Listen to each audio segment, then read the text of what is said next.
Hello everyone, so in this video, we're going to be reviewing the My Realistic Robot Puppy. And as you can see, I have it pulled on Amazon here. And as you can see from the looks of it, this is really a fake product. And as you can see, it is poorly edited right here. As you can see, you can just see the outlines of the puppy. And then from here, they didn't even try to edit this one. Also, this one's just the same as this. Now from here, this raises a lot of red flags. Doesn't look real since they don't have an image of it, a real image of it. This is just a another cutout, poorly cut out image. An example, this one, as you can see.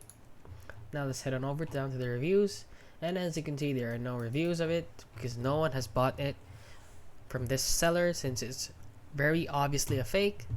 And this item cannot be shipped to your country, blah blah blah.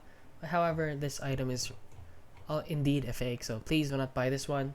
It's a scam, and it doesn't market it. It doesn't seem to be the way.